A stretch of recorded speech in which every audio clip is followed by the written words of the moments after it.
നിനക്ക് ഹൃദയം കേൾക്കുന്നവനാണെങ്കിൽ മാത്രം അതിനെ ബന്ധമാക്കുക. നീ പൊരുത്തപ്പെടേണ്ടത് പ്രണയത്തിലല്ല, മനുഷ്യത്വത്തിലാണ്.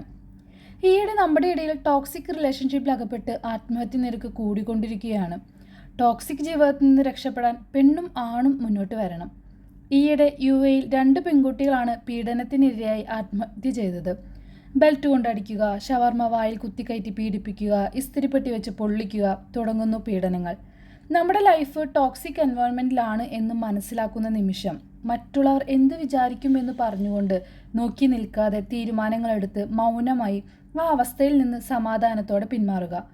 അതിൽ കടിച്ചു തൂങ്ങി അഡ്ജസ്റ്റ് ചെയ്ത് ആരെയും അറിയിക്കാതെ സ്വന്തം ജീവൻ ആത്മഹത്യയിലേക്ക് എത്തിക്കുന്നതിനേക്കാൾ എത്രയോ നല്ലതാണ് ഒരു തിരിഞ്ഞു നടത്തം. നിങ്ങളുടെ ജീവിതം നിങ്ങൾക്കാണ്. ഒരാളുടെ അടിമപ്പെടുത്തുന്ന സ്നേഹത്തിൻ്റെ പേരിൽ തന്നെ നിങ്ങൾക്ക് പീഡനമോ മാനസിക പീഡയോ സഹിക്കേണ്ട അവസ്ഥയൊന്നുമില്ല.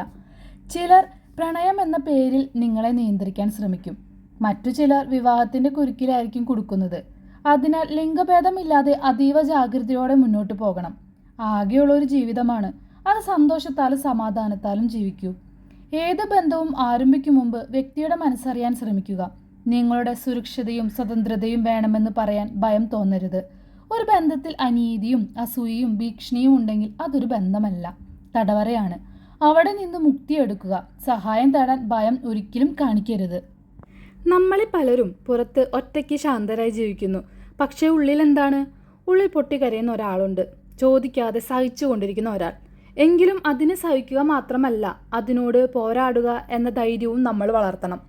വിക്രത്തിൻ്റെ അന്യൻ സിനിമയിലെ അവസാനം നിങ്ങൾ ഓർക്കുന്നുണ്ടോ? എല്ലാം ശാന്തമാകുമ്പോഴും അവൻ ഉള്ളിൽ ആരാണെന്ന് മറന്നിട്ടില്ല.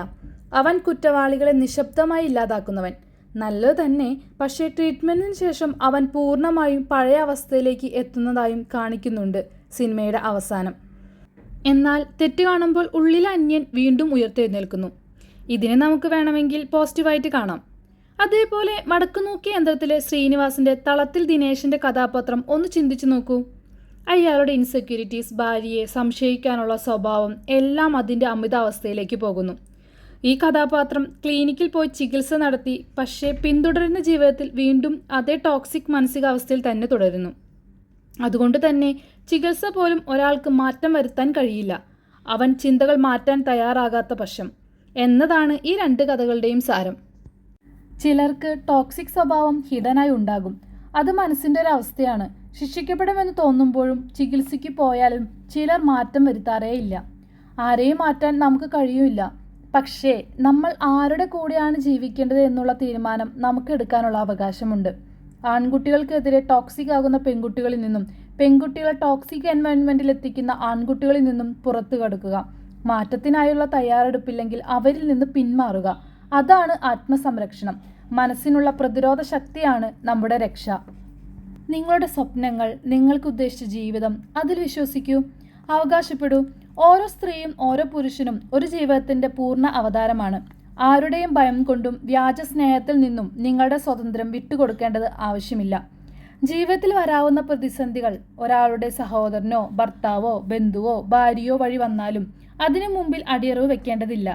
ചിലർ അവകാശബോധം ഉന്നയിപ്പിക്കും, ബന്ധത്തിൻ്റെ പേരിൽ അടിച്ചമർത്തുകയും ചെയ്യും.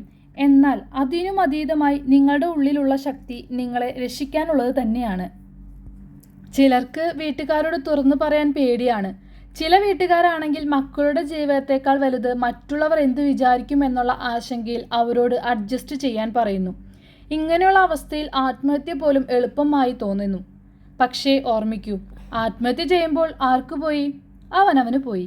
അവർക്ക് മകളുണ്ടെങ്കിൽ ആ കുട്ടികൾക്കും അവരുടെ ബാല്യവും സംരക്ഷണവും എല്ലാം നഷ്ടപ്പെട്ടു. മറ്റുള്ളവർക്ക് ആഘോഷിക്കാനുള്ള ഒരു സെൻസേഷൻ വാർത്തയുമായി. പക്ഷേ ഒന്ന് ആലോചിച്ച് നോക്കൂ, നിങ്ങൾക്ക് പിന്നെ തിരിച്ചു വരാനാവില്ല. നിങ്ങളുടെ സ്വപ്നങ്ങളും കഴിവുകളും സാധ്യതകളും എല്ലാം ഒടുക്കം ഇല്ലാതാകുന്നു. ആരും അറിയാതെ ഈ ലോകത്തിൽ നിന്ന് നിങ്ങൾ വിടവാങ്ങുന്നു. അതിനു പകരം നിങ്ങൾ നിങ്ങളുടെ കഴിവുകൾ ഉപയോഗിക്കൂ. എല്ലാവർക്കും പലതരത്തിലുള്ള കഴിവുകളുണ്ടായിരിക്കും. ഒരിക്കലും സ്വയം താഴ്ത്തി കാണാതിരിക്കുക. നിങ്ങൾ എഴുതിയ കവിതകൾ, വരച്ച ചിത്രങ്ങൾ, പഠിച്ച വിദ്യകൾ, പ്രവർത്തിക്കാൻ കഴിയുന്ന കൈകളും മനസ്സുമെല്ലാം ചേർത്ത് നിങ്ങൾക്ക് ജീവിതം മാറ്റാൻ കഴിയും. മനസ്സ് തളർന്നാൽ ദയവായി മറച്ചു വെക്കരുത്. അതിനാൽ ആരെയെങ്കിലും വിശ്വസിക്കൂ. ആദ്യമേ വീട്ടുകാരെ വിശ്വസിക്കാൻ ശ്രമിക്കുക. അവരുടെ പിന്തുണ ഇല്ലെങ്കിൽ നമ്മളെ സ്വയം ധൈര്യപ്പെടുത്തുക. മുന്നോട്ട് നടക്കുക. പലരും പലതും പറയും. ആർക്കും മറ്റുള്ളവർ കടന്നു പോകുന്ന അവസ്ഥ മനസ്സിലാകാതെയാണ് വിധിക്കുന്നത്. അതിന് ചെവി കൊടുക്കരുത്. നമ്മുടെ ജീവിതം നമ്മുടെ മാത്രമാണ്. അത് ജീവിക്കേണ്ടത് എങ്ങനെയെന്ന് തീരുമാനിക്കാൻ നമുക്ക് മാത്രമുള്ളതാണ് അവകാശം. മരിക്കാൻ എളുപ്പമാണ്, പക്ഷേ ജീവിക്കാനാണ് ബുദ്ധിമുട്ട്. ജീവിച്ച് കാണിക്കുക. അപ്പോൾ നമ്മൾ കളിയാക്കിയവർ നമ്മുടെ സക്സസ് കാണുമ്പോൾ അതെല്ലാം മാറ്റി പറയും. ആത്മഹത്യ ഒരു പരിഹാരമല്ല, മറിച്ച് ബാക്കിയുള്ള ജീവിതത്തിൻ്റെ സന്തോഷമാണ് ഇല്ലാതാക്കുന്നത്. അത് ചിലപ്പോൾ സ്വന്തം മാതാപിതാക്കളുടെയോ മക്കളുടെയോ ആകാം. പലപ്പോഴും ടോക്സിക് എൻവയോൺമെൻറ്റിലെ ആളുകളെ ചിന്തിപ്പിക്കുന്ന ആശയക്കുഴപ്പങ്ങൾ പലതാണ്. ഞാൻ തിരിച്ചു പോയാൽ ബന്ധുക്കളും അയൽപ്പക്കവും എന്തു വിചാരിക്കും? മാതാപിതാക്കളോട് ഞാൻ എങ്ങനെ പറഞ്ഞ് മനസ്സിലാക്കിപ്പിക്കും? അവർക്ക് വിഷമമാവില്ലേ? എല്ലാവരുടെയും ഹാസ്യത്തിന് ഞാനൊരു ഇരയാവില്ലേ? അതിനാൽ താൻ അനുഭവിക്കുന്ന ബുദ്ധിമുട്ടുകൾ മറച്ചു വെച്ചുകൊണ്ട് പിന്നെയും അതേ ഭയത്തോടെയാണ് അവർ ജീവിക്കുന്നത്. ഇതുകൊണ്ടാണ് പല സ്ത്രീകളും പുരുഷന്മാരും ആ ടോക്സിക് ബന്ധനത്തിൽ തന്നെ തുടരുന്നത്. എന്നാൽ അതിൻ്റെ അവസാനം എവിടെയാണ്? ആത്മഹത്യ. സ്ത്രീകളാണ് ആത്മഹത്യയിലേക്ക് പെട്ടെന്ന് എത്തുന്നത്. കാരണം പുരുഷന്മാർക്ക് പിന്നെയും മനക്കരുത്ത് സ്ത്രീകളെക്കാൾ കൂടുതലാണ്. ഒന്നുകൂടെ നോക്കാം, നാളെ ശരിയാകും, കുട്ടിയുള്ളതല്ലേ എന്നൊക്കെ ചിന്തിച്ച് ഈ ടോക്സിക് എൻവയോൺമെൻറ്റിൽ മുന്നേറുന്നതാണ് ഏറ്റവും വലിയ പ്രശ്നം. നിങ്ങൾ മൗനം കാണിച്ചാൽ അവർ അതിൻ്റെ അതിരുകൾ കടന്ന് ക്രൂരതകൾ തുടങ്ങും. നിങ്ങളുടെ നിശബ്ദതയുടെ തടവറയിൽ തടയ്ക്കും. അതിനാൽ ഒരിക്കൽ നിങ്ങൾക്ക് മനസ്സിലായാൽ ഇത് വിഷമുള്ള ഒരു ജീവിതമാണ് എന്ന് വെളിച്ചം വരുമ്പോൾ അതിൽ നിന്ന് വേഗത്തിൽ പുറത്തു വരിക.